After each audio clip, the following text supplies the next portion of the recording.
Shalom Bapak Ibu Saudara, kita melanjutkan studi kita kristalisasi dan masih kitab 1 Samuel. Kita sudah mencapai pasal 4, tabut yang dirampas. Ini menjadi tema kita hari ini.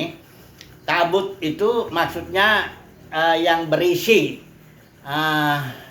loh perjanjian itu, 2 loh batu yang berisi, yang ditulis oleh Tuhan sendiri, berisi perjanjian, ya. Akulah Tuhan Elohimmu, ya. Barulah setelah itu yang mengeluarkan kau dari perbudakan di tanah Mesir, baru kemudian ada jangan ada ilah dan sebagainya ke bawah. Itu satu perjanjian, ya. Dan ceritanya ini sederhana aja. Ketika itu Israel di zaman Samuel itu memang mereka sedang berperang dengan Filistin. Ya, orang-orang Filistin ini ternyata menang dalam pertarungan pertama itu. 4.000 orang dikatakan di sini dari Israel mati. Mereka bertanya para tua-tuanya ini, kenapa nih kita kalah, ya. Kemudian entah siapa ada ide, udah kita bawa aja itu tabut perjanjian itu yang ada di Shilo pada waktu itu, di mana anaknya si Eli, Imam Eli itu Hofni dan Pinehas, dia yang menjadi imam. Bawa aja ke sini katanya, ke medan perang. Akhirnya dibawalah bersama Hofni dan Pinehas juga, ya. Bawa di sana tabut itu. Wah, itu pasukan Israel langsung bersorak-sorai luar biasa. Bergembira sekali sampai katanya bumi bergetar gitu, ya. Mereka semangat sekali ketika datang tabut Tuhan, karena mereka pikir berarti penyertaan Tuhan luar biasa. Tuhan akan melakukan perkara-perkara besar seperti dulu di Mesir dan sebagainya. Orang Filistin takut juga awalnya. Waduh, inilah katanya Tuhan Elohim yang mempermain-mainkan Firaun dan sebagainya itu, ya. Tapi akhirnya orang Filistin menguatkan hati, peranglah, ya. Ternyata Israel kalah. Ini lucu ya, kalahnya luar biasa, habis berapa puluh ribu tuh mati, ya. Selain itu tabut Tuhan dirampas dan kedua anak Eli, Hofni dan Pinehas, tewas, ya. Jadi luar biasa ini, ya. Ini berapa ya? Berapa ada terpukul kalah, ya. Ada di sini 40.000 atau berapa itu, ya. Bedanya banyak kalau orang Israel mati. Ketika mereka perang dengan tabut Elohim di tengah-tengah mereka. Nah, ini sudah pelajaran bagi kita yang akan kita renungkan hari ini. Mengapa Israel dengan tabut Tuhan berperang dengan Filistin dan hancur, ya. Bukan saja orang-orangnya puluhan ribu mati, termasuk imamnya itu Hofni dan Pinehas, tapi juga tabut itu dirampas, ya. Nah, ini menjadikan sekali, ya. Nah, mari kita melihat dulu peraturan tabut itu sebenarnya, ya. Ke tabut itu ya tentu harus ada orang Lewi. Dan tidak bisa sembarangan, itu ada aturan mainnya. Bahkan dalam mempersembahkan korban tun, tidak bisa kalau kayak Nadab dan Abihu, ya, mempersembahkan api asi, nggak mati dia, ya. Nah, coba dulu kita melihat maknanya tabut itu atau kemah ini sebenarnya, ya. Karena begini, di padang gurun itu kemah Musa itu dibilang itu dia lengkap, ya. Kemah itu ada berapa perabot di dalamnya. Dan kemah ini sebenarnya simbol daripada kehadiran Tuhan, kemah suci itu. Karena kemuliaan Tuhan turun memenuhi kemah suci, ya. Kemuliaan Tuhan atau kehadiran Tuhan di situ. Dan perabot-perabotnya itu merupakan simbol daripada pengalaman-pengalaman rohani karena kemuliaan Tuhan, karena kehadiran Tuhan. Ya, kalau kita melihat itu pelataran luarnya itu di situ ada bejana pembasuhan, itu melambangkan roh pemberi hayat, membersihkan kedagingan kita atau hayat yang lama kita. Kemudian ada di situ mesbah tembaga. Itu tembaga atau penebusan, kita ditebus, salib di situ, ya. Kemudian masuk lagi ke sana, ada kemah yang kedua itu. Ada di situ kandil, itu karena Roh Kudus, kita sudah bahas itu. Kemudian meja roti sajian, itu pengabdian. Dan ada di situ dupa, ya, dupa yang harum. Itu dupa yang harum itu di sini artinya identifikasi, ya, dalam melayani Tuhan itu. Kemudian langsung satu lagi di ruang Maha Kudus, itulah tabut perjanjian itu. Ada ada juga malaikat itu apa. Di dalam tabut itu ada tongkat Harun, ada loh perjanjian, ada mana. Ini semuanya melambangkan simbol daripada pengalaman rohani kita. Ya. Jadi ketika tabut itu atau kemah itu dijalankan sesuai dengan aturan main, maka itu terjadilah Israel benar-benar menjadi kudus, dipisahkan bagi Tuhan. Bukan hanya kudus, tapi juga mengalami pengalaman-pengalaman bersama dengan Tuhan. Coba dulu saya baca dulu Yeskiel 37 bagian terakhir ini. Dan bangsa-bangsa itu akan mengetahui bahwa aku Yahweh menguduskan Israel ketika tempat kudusku berada di tengah-tengah mereka untuk selama-lamanya. Jadi kemah suci atau tempat kudus itu atau tabut itu fungsinya menguduskan seluruh bangsa Israel. Kudus itu artinya dipisahkan semata-mata untuk kemuliaan Tuhan. Kalau Israel dalam kondisi kudus, dalam kondisi penuh dengan kemuliaan Tuhan, kemuliaan Yahweh itu dan penuh dengan pengalaman-pengalaman spiritual, tentulah mereka kalau berperang pasti menang. Ya. Ketika zaman Yosua itu Jericho yang begitu pakai tembok yang begitu tinggi hancur juga ya. Tapi ini dengan orang Filistin nggak ada tembok-tembokan semuanya itu nyatanya kalah. Padahal tabut Tuhan ada di situ. Nah, disinilah kita melihat bahwa pengalaman ya Israel itu memang jatuh di zaman hakim-hakim ini. Israel itu memang kondisinya mengerikan sekali lah. Udah sama dengan bangsa-bangsa lain ya. Jadi mereka sudah tidak lagi ikutin aturan main ya. Dikatakan di kitab hakim-hakim itu setiap orang melakukan apa yang baik menurut pandangannya sendiri. Jadi bagaimana ini? Apa kita langsung saja aplikasikan ya ke dalam, karena Israel kan simbol daripada gereja ya. Gereja ini kan kehadiran roh itu, tabut itu. Nah kita langsung aja lah ya, supaya kita nanti sambil membanding-bandingkan gitu kita bisa belajar lebih bagus lagi. Tabut itu benda mati itu tentunya, tapi karena udah dikuduskan itu menjadi simbol daripada kehadiran Tuhan, kemuliaan Tuhan ya. Makanya waktu tabutnya dirampas itu si istrinya Pinehas itu melahirkan, dia beri nama anaknya Ikabod. Ikabod itu artinya hilang kemuliaan. Kabod itu kemuliaan, istilah Ibrani. Kalau Ikabod hilang kemuliaan sudah ya. Kalau dalam perjanjian baru gereja, konteks gereja itu apa tabut itu ya? Di mana dia letaknya? Tabut itu adalah roh itu ya, Kristus. Letaknya di dalam batin.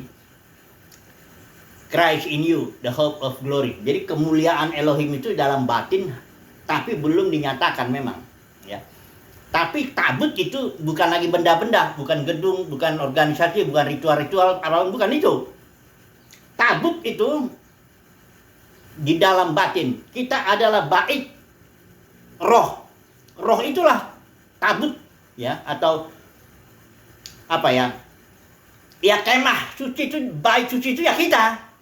Karena di bait roh juga ya kita. Karena roh itu di dalam batin kita. Christ in you itu di dalam batin kita. Jadi kalau Israel tabutnya dirampas, itu artinya sama dengan gereja kalau kuasa Roh Kudus atau kehadiran Roh Kudus atau pengalaman-pengalaman roh itu dirampas. Dan memang kenyataannya demikian dalam sejarah gereja. Dirampaslah kehadiran roh. Dirampas dalam arti begini ya, karena roh itu sebenarnya tidak bisa begitu ya. Saya mau coba jelaskan begini. Yesus bilang begini, aku akan mengirimkan seorang penolong yang lain dan dia akan diam selama-lamanya di dalam engkau. Ya. Makanya dalam Kisah Para Rasul juga istilah Roh Kudus atau roh bisikan roh, roh memimpin, roh melarang, roh mengatur, penuh roh, itu ada 70 kali di dalam 28 pasal Kisah Para Rasul. Artinya seluruh orang anggota-anggota gereja itu anggota-anggota gereja itu, organisme itu total dipimpin oleh roh. Ada memang pemimpin, rasul, nabi, pengajar ada, tapi mereka semua diatur oleh roh. Paulus bahkan menyebut dirinya, aku tawanan roh, ya. Kalaupun ada uang terkumpul, Roh Kudus juga yang ngatur, karena dipilih 7 orang yang penuh roh untuk bagi. Itu uang pun bukan untuk siapa-siapa, untuk dibagi-bagi. Janda-janda yang miskin, anak yatim piatu, apa semuanya itu yang kekurangan. Rutin itu, setiap dikumpul, bagi. Kumpul, bagi. Kesimpulannya, tidak ada yang kekurangan. Ya. Ya tentu para penatua yang katanya Paulus bilang yang baik pimpinannya, ya patut dihargai 2 kali, dan pengertian juga penatua dikasih juga. Kalau memang dia sudah habis waktunya untuk mengajar, untuk apa firman Tuhan, dia nggak mampu lagi nggak punya waktu lagi cari uang, ya dia harus didukung juga.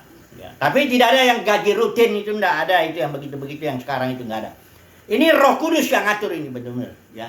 Tidak ada apa istilahnya, tabut itu masih betul-betul diam di dalam gereja, tabut itu ya, dan berkuasa mengatur. Nah, kemudian terjadilah tabut dirampas. Saya mau cerita dirampasnya sama siapa. Ada serigala ganas katanya dalam Kisah Para Rasul 20 itu. Saya udah ulang-ulangin ini ya, karena ini kebenaran itu, dan banyak orang nggak tahu atau nggak mau tahu. Para pemimpin denominasi atau belaga bego atau nggak tahu nih. Bagaimana ini? Ini jelas. Kata Paulus, serigala ganas akan datang dan tidak menyayangkan kawanan domba, menyerang kalian. Contohnya, serigala ganas itu menyerang para pemimpin itu, para penatua itu. Sehingga, kata Paulus, dari antara kalian akan ada beberapa orang dengan ajaran palsu, tarik murid-murid dari jalan yang benar kepada diri kalian sendiri. Murid-murid tadinya jalan yang benar itu artinya jalan di mana tabut Elohim berkuasa penuh. Jalan di mana murid-murid mendengarkan suara roh, dipimpin roh. Itu jalan yang benar. Tapi para pemimpin ini dengan ajaran palsu, tarik murid-murid kepada dirinya. Itulah. Itu artinya apa? Ya memang menarik orang, tapi tabutnya dibikin gak berkuasa toh. Jadi jemaat ini jadi ngikutin para pemimpin. Ya.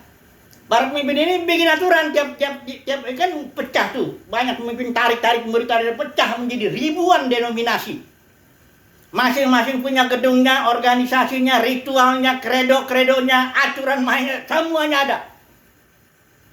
Ya, yang ditarik bukan orang aja, uangnya juga, ajarannya perpuluhan, buah sulung, janji iman, macam-macam. Itu artinya perampasan tabut Elohim dari gereja. Tabut Elohim ya, roh yang maksud saya. Tabut. Kalau dalam Israel itu tabut itu benda mati. Dalam gereja, tabut itu adalah Kristus dalam batin kita, atau roh pemberi hayat. Itu yang dirampas. Sekarang orang Kristen umumnya jemaat nggak ngerti bahwa di dalam dirinya ada aliran air hidup, di mana dia harus hidup berdasarkan itu. Ibadah itu adalah ibadah dalam roh dan kebenaran, bukan ibadah datang ke gedung denominasi, lakukan ritual ini, ritual itu, kredo ini, kredo itu, bukan itu. Tuh dulu saya baca dulu satu dulu ya, Yohanes 7. Ini kan sudah dirampas tabut Tuhan itu dari gereja. Itu makanya jadi begini. Ribuan denominasi itu, itulah kondisi Israel ketika dirampas tabutnya dengan kondisi dunia kekristenan dengan ribuan denominasi itu sama betul-betul. Apa samanya? Dirampas tabut Tuhan itu. Kepemimpinan roh dihancurkan oleh ajaran palsu. Ijabel ini merampas otoritas ini. Otoritas Roh Kudus dirampas oleh para pemimpin ini. Sehingga dia bahkan kayak rajanya dia gitu. Oh, memang dia yang mengatur semuanya kok. Ya. Bileam, dagang para pemimpinnya kayak orang Farisi, di bait suci dagang. Supaya dapat duit. Yang didagangin apa? Firman. Buku-buku, semuanya didagangin. Bikin seminar pun dagang. Panitianya untung. Semuanya, ya. Kemudian ajaran Nikolaus menaklukkan, bukan hanya karena memang Para pemimpin mesti naklukin kaum awam dengan ajaran-ajaran yang bahkan menakuti. Tudung rohani lah dulu tahun 80-an itu terkenal tuh. Kau harus tunduk ya. Kalau kau tidak tunduk, setan menyerang kamu. Padahal dia sendiri sudah diserang serigala ganas ketika dia mengajarkan ajaran tudung rohani itu. Ini luar biasa ini, ya. Perampasan tabut Elohim. Ngeri ini, saudara. Itulah kejatuhan gereja. Tabut Tuhan sudah dirampas, ya. Siapa sih yang merampas? Serigala ganas yang menggunakan para pemimpin. Saya ulangi lagi deh.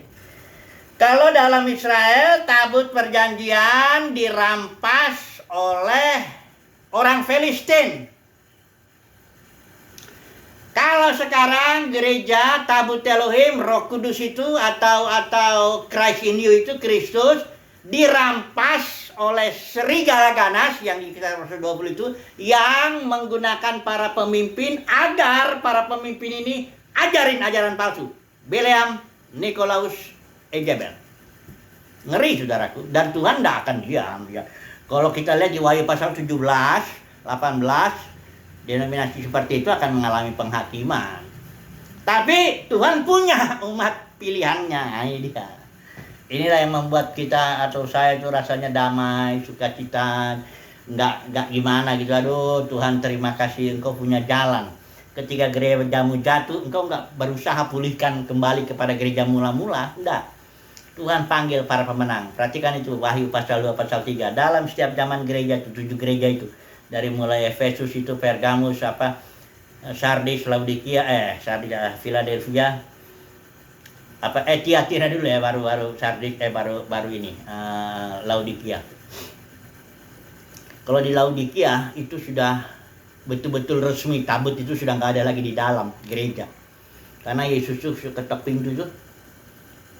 Gereja Laodikia itu Yesusnya udah di luar, nggak ada di dalam lagi. Tapi itu anggota gereja Laodikia merasa dia kaya. Aku kaya, aku memperkayakan diri, aku tidak kekurangan apa-apa katanya. Padahal Yesus nggak ada di situ, tabut nggak ada di situ. Ada di luar pintu Yesus ketok. Itu pintu gereja ya, bukan pintu semua orang. Ini awas nih, para penginjil ini suka comot-comot ayat. Dia comotlah ayat. Dia bilang Tuhan Yesus ngetok pintu semua orang. Enggak. Yesus nggak ngetok pintu semua orang. Nggak ada itu. Ya, kalau itu pintu gereja kok yang diketok sama Yesus. Gereja akhir zaman juga Laodikia itu yang merasa jadi kaya, padahal nggak ada lagi tabut di situ. Yesus ketok, barang siapa yang mendengar, buka pintu, aku fellowship. Karena tabut ini juga simbol fellowship juga. Kalau ada tabut dengan pengertian peraturannya benar ya, maka fellowship terjadi. Kalau ada Christ in you, kita hidup mengikuti aliran air hidup, terjadi fellowship antara kita dengan Tuhan. Ya. Jadi bagaimana ini, ya? Kesimpulannya deh, ya. Cerita ini emang sederhana, tabut dirampas, tapi Alkitab bilang kitab pengkhotbah nggak ada sesuatu yang baru.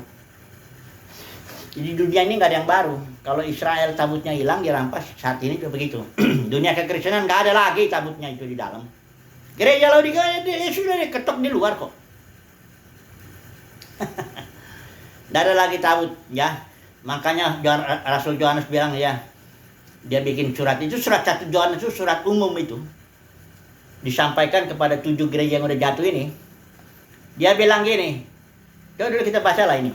Banyak orang berpikir Rasul Yohanes itu menulis karena sudah nggak ada fellowship maka dia menulis itu. Ya, coba dulu ya. Memang kalau baca surat teologi Yohanes secara khusus ini, kalau enggak ngerti kejatuhan gereja, kalau orang itu bagian dari dunia ini, dia nikmati juga ajaran Bileam, Nikolaus, Jezebel, dia nggak akan ngerti. Dia tidak akan ngerti, siapapun juga itu. Ya, mau Donald Guthrie, Leon Morris, ya, itu ahli-ahli teologi perjanjian baru semua itu. Ada juga George Eldon Ladd, nggak ngerti, ya. Karena itu pengalaman dulu, ya, anugerah Tuhan, kasih karunia Tuhan, baik kita pengalaman, baru kita ngerti, ya. Coba dulu, saya baca dulu ya, 1 Yohanes ini. Perhatikan kalimatnya ini. Ini surat umum. Surat umum kepada 7 gereja yang jatuh, dan Rasul Yohanes sampaikan begitu. Barang siapa yang kalau mau fellowship dengan kami, fellowship kami itu dengan Bapa, Anaknya Yesus Kristus. Kalau mau dengan kami, ini syaratnya nih ya. Perhatikan ini. Apa yang dan itu telah dinyatakan dan telah kami, kita pakai ILT ya. Dan hidup itu telah dinyatakan dan telah kami lihat dan sedang kami persaksikan, bahkan kami sedang memberitakan kepadamu hidup itu yang kekal, yang selalu ada bersama Bapa dan telah dinyatakan kepada kami. Perhatikan nih, apa yang telah kami lihat, yang telah kami dengarkan, kami sedang memberitakannya juga kepadamu, supaya kamu juga memiliki persekutuan, fellowship bersama kami. Dan persekutuan kami adalah dengan Bapa dan dengan Putranya Yesus Kristus. Saudara bayangkan nggak? Kalau Rasul Yohanes berbicara begitu, berarti pada saat dia ngomong itu, belum ada fellowship. Itu sebabnya dia memberitakan apa yang dia lihat, yang dia rasakan, yang dia dengar, supaya ada fellowship. Loh, dia ngomong sama gereja loh, 7 gereja itu. Dan dia sedang dalam posisi dikucilkan di Pulau Patmos karena firman Tuhan. Dia dikucilkan sama gereja, bukan sama Roma, Kaisar Roma. Ini apa hubungannya orang Kaisar Roma di situ? Ini dia dikucilkan oleh gereja karena firman Tuhan, ya. Jadi tabut, saya bilang ya, tabut yang menghasilkan fellowship di dalam gereja sudah dirampas di zaman Rasul Yohanes. Tidak ada lagi persekutuan, makanya Rasul Yohanes sampaikan apa yang kami lihat, yang kami dengar, yang kami rasakan tentang life itu kami sampaikan supaya kita ada fellowship. Dan fellowship kami, kata Rasul Yohanes, dengan Bapa dan Anaknya Yesus Kristus. Jadi kesimpulannya, ya untuk umat pemenang sih, umat pilihan Tuhan mah dia udah pasti fellowship lah. Dia kan sadar dalam dirinya ada roh, ada Kristus ya. Oh dia ibadah dalam roh. Kalau umat pilihan Tuhan tuh pengurapan dalam batinnya kan mengajari dia segala sesuatu. Dia nggak perlu pergi ke sana pergi ke sini, gunung itu kayak perempuan Samaria tuh. Oh di sana enak ibadahnya, musiknya bagus, oh banyak kotak lucu dan sebagainya. Nggak ada itu. Umat pilihan Tuhan di dalam batin ibadahnya. Mengikuti pimpinan air hidup dalam kehidupan sehari-hari, dalam batin. Ada fellowshipnya juga dalam batin. Kalau gerombolan 2.000-3.000 orang nggak ada fellowship di situ ngapain? Cuma ngikutin ritual-ritual aja, diri duduk, angkat tangan, beri kemuliaan pada tepuk tangan rame-rame dan sebagainya. Nggak ada itu. Sudah tahu ya, baik itu kalau nggak diatur dengan rapi itu. Kalau misalnya puing-puing ya, beda ini ya puing-puing dengan gedung. Kalau gedung kan diatur dengan rapi itu, apa batu-batunya, apa kusennya, apa semuanya jadi bagus, jadi gedung. Kalau bertumpuk nggak karu-karuan, nah itu bukan gedung, itu puing.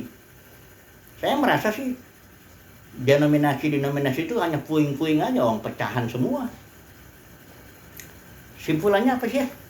Ya umat pilihan Tuhan itu udah selesai, udah beres, ngertilah umat pilihan Tuhan apa yang saya sampaikan. Nah, dalam diri umat pilihan itu ada pengurapan dalam batinnya itu. Ada tabut dalam batinnya itu. Christ in you. Ya. Cukuplah ya. Haleluya. Amin.